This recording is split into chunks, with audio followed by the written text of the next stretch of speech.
ओम परम तत्वाय नारायणाय गुरुभ्यो नमः। नमस्कार मित्रों, हमारे YouTube चैनल बगलामुखी साधना संस्थान पर आपका एक बार पुनः स्वागत है। आज हम जिस वीडियो को लेकर आपके सम्मुख प्रस्तुत हैं, इसका विषय अत्यंत ही रोचक और महत्वपूर्ण है। यह विषय एक ऐसा बिंदु है जिसके चारों ओर वर्तमान में हमारी सारी अर्थव्यवस्था और प्रत्येक मनुष्य की अर्थव्यवस्था परिक्रमा कर रही है। हर एक व्यक्ति इस बिंदु से निश्चित रूप से कहीं न कहीं प्रभावित है। हमारा आज का विषय है ऋण, अथवा इसको आप सामान्य भाषा में कर्ज के रूप में समझ सकते हैं। कर्ज एक ऐसा बिंदु है, एक सामान्य मनुष्य का, जिसके चारों ओर उसके घर की अर्थव्यवस्था और उसका पूरा का पूरा समाज परिक्रमा करता है। व्यक्ति या तो लेनदार है या तो देनदार है, दोनों ही अवस्थाओं में वो ऋण नामक विषय से निश्चित रूप से प्रभावित है।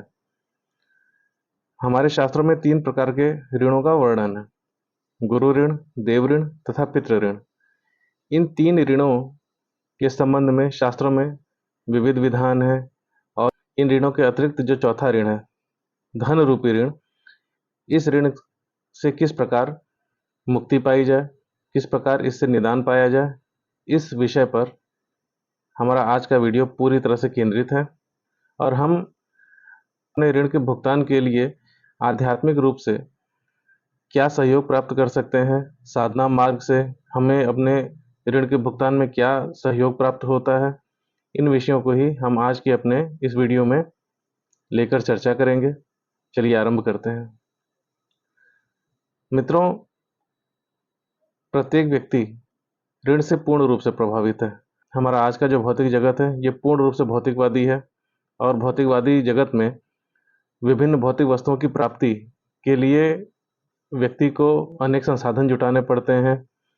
कई बार ऐसा होता है कि हमारी आय हमारे द्वारा वांछित वस्तुओं से कम पड़ जाती है। ऐसी अवस्था में हमें ऋण लेना पड़ता है और फिर धीरे धीरे उसका भुगतान किया जाता है। किंतु प्रायः ऐसा देखा जाता है कि अधिकांश लोग अपने ऋण के बोझ में इतना ज़्यादा दब जाते हैं कि वो उनका भुगतान नहीं कर पाते।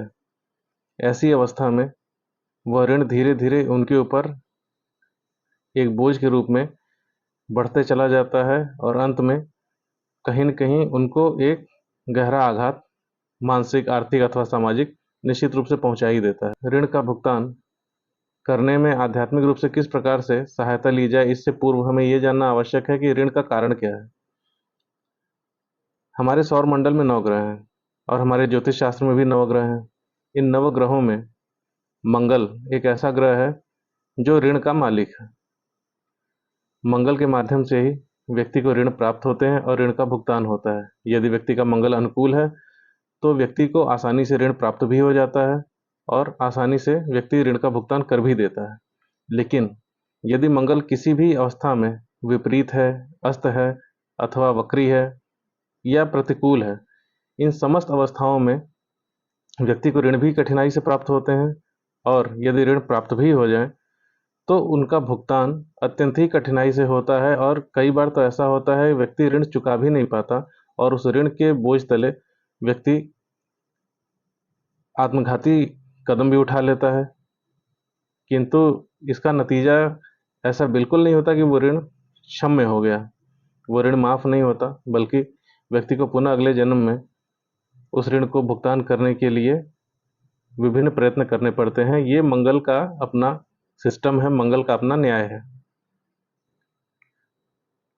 इस प्रकार ऋण पूर्ण रूप से मंगल के अधिकार क्षेत्र में आता है। यदि हम ऋण से मुक्ति चाहते हैं तो निश्चित रूप से हमें मंगल की साधना करनी ही चाहिए। मंगल को अनुकूल करने का प्रयास करना चाहिए। मंगल को अनुकूल करने के प्रयासों में विभिन्न प्रकार की साधनाएं हैं। आज हम जिस विशेष साधना के साथ आपके सम्मुख प्रस्तुत हैं, यह साधना हमें हमारे परम पूज्य गुरुदेव स्वामी दिव्य चेतनानंद जी द्वारा एक विशेष मुहूर्त पर प्रदान की गई थी। इस साधना को करने से धीरे धीरे व्यक्ति के विभिन्न कर्जों का निस्तारण होने लगता है और उसको आय के स्रोत खुलने लगते हैं, जिससे वो अपने कर्जों का निस्तारण कर सके। आज यहाँ पर इस वीडियो में हम भगवान श्री गणेश की विशेष साधना आपको प्रदान करने जा रहे हैं, जो हमें हमारे परम पूज्य गुरुदेव स्वामी दिव्य चेतनानंद जी द्वारा प्रदान की गई है। इस साधना के लिए जिन आवश्यक सामग्रियों की आपको आवश्यकता है, उन्हें आप नोट कर लें। आपके पास सर्वप्रथम श्री गणेश का यंत्र होना चाहिए, आपके गुरु का चित्र, भगवान श्री गणेश का चित्र होना चाहिए, साथ में भगवान श्री हनुमान का चित्र होना चाहिए। उसके साथ ही जप हेतु आपके पास एक स्फटिक की माला और एक मूंगे की माला अवश्य ही होनी चाहिए। आप किसी भी महीने की चतुर्थी तिथि चुन सकते हैं अथवा किसी भी सप्ताह के मंगलवार से इस साधना को आरंभ किया जा सकता है। यह साधना कुल 21 दिनों की है। किसी भी मंगलवार से आरंभ करके अगले 21 दिनों में इस साधना को संपन्न करना है। इस साधना में प्रतिदिन आपको इस वीडियो में जो ऋणहर्ता मंत्र दिया जाएगा उसके 60 माला का जप नित्य करते हुए इस साधना को पूर्ण करना है। साधना के क्रम को समझ लेते हैं। आप किसी चतुर्थी अथवा मंगलवार को, विशेष करके जो भाद्रपद कृष्ण पक्ष की चतुर्थी भगवान श्री गणेश का प्राकट्य दिवस आ रहा है, उस दिन से अगर आप इस साधना को आरंभ करें तो अत्यंत ही शुभ है और तीव्र फलदायी होगी यह साधना, यदि आप उस मुहूर्त पर आरंभ करते हैं। यदि आप उस मुहूर्त पर आरंभ नहीं कर सकते, कोई बात नहीं है, आप किसी भी मास की चतुर्थी अथवा किसी भी सप्ताह के मंगलवार से इस साधना को आरंभ कर सकते हैं। इस चीज का अवश्य आप ध्यान देंगे कि पितृपक्ष के दौरान आप इस साधना को आरंभ नहीं करेंगे। इसके अतिरिक्त आप किसी भी महीने अथवा सप्ताह से इस साधना को आरंभ कर सकते हैं। आइए अब साधना क्रम को समझ लेते हैं। जिस दिन से आपको साधना आरंभ करनी हो, उस दिन प्रातःकाल आप लाल वस्त्र धारण करके लाल आसन बिछाकर अपने पूजा स्थल पर बैठ जाएंगे। अपने पूजा स्थल पर एक लाल वस्त्र बिछाकर उस पर श्री गणेश के यंत्र, अपने गुरुदेव के चित्र, श्री गणेश के चित्र और श्री हनुमान के चित्र की स्थापना कर देंगे। उनका पंचोपचार पूजन करेंगे।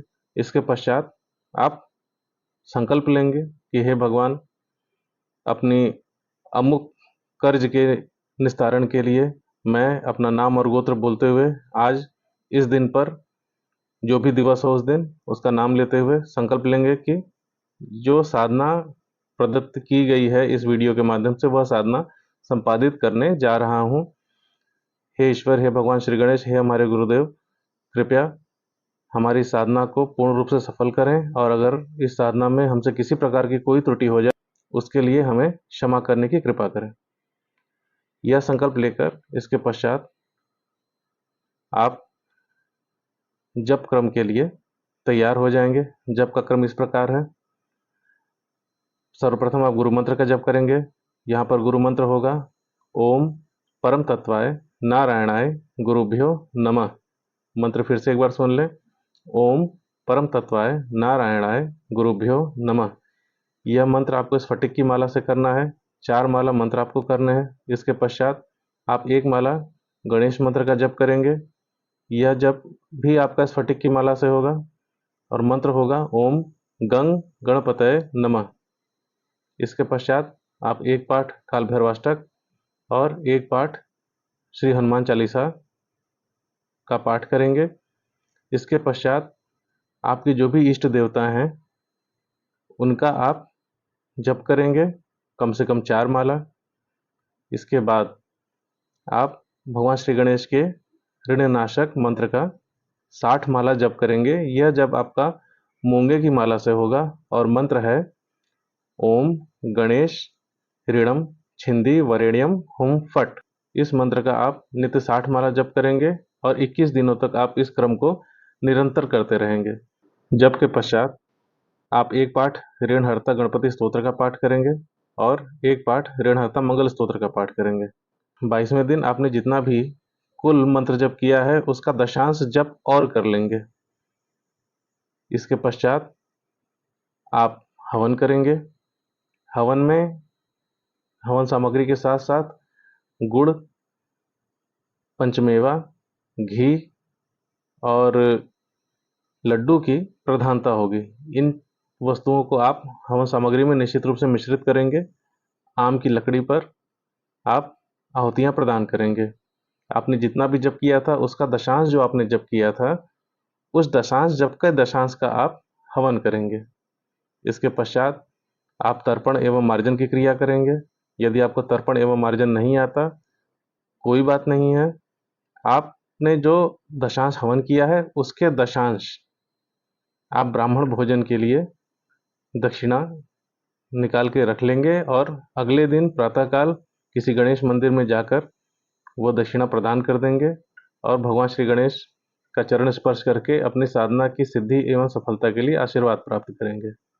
यह साधना अत्यंत ही तीव्र फलदायी है और यह भी एक स्वानुभूत प्रयोग है। इसका प्रयोग हमारे परम पूज्य गुरुदेव ने विभिन्न लोगों को कराया है और उनको निश्चित रूप से कर्जों के निस्तारण में सफलता प्राप्त हुई है। आप भी साधना को अवश्य ही संपादित करें। साधना के दौरान जो साधना से संबंधित नियम हैं वह समस्त नियम आप पर लागू होंगे। जैसा कि पूर्व के वीडियोस में भी बताया गया है कि आप भूमि पर कंबल बिछाकर उस पर शयन करेंगे। आपका भोजन पूर्ण रूप से सात्विक होना चाहिए। आप अक्रोधी भाव के साथ ही साधना करेंगे। आपके मुख से किसी प्रकार का कोई अपशब्द न निकले, ऐसा आपको प्रयास करना चाहिए। और आप निरंतर गणेश मंत्र का मन ही मन में जप करते रहें, जिससे आपकी साधना का परिणाम आपको तीव्रता से प्राप्त हो सके। ईश्वर आपकी समस्त मनोकामनाएं पूर्ण करे और जिस मनोकामना के साथ आप इस क्रम को कर रहे हैं वह भी पूर्ण हो, ऐसी हमारी भगवान से कामना है। भगवान श्री गणेश आपकी मनोकामना अवश्य ही पूर्ण करें। मिलेंगे किसी अन्य विषय के साथ अगले वीडियो में। तब तक के लिए जय गुरुदेव, नमस्कार।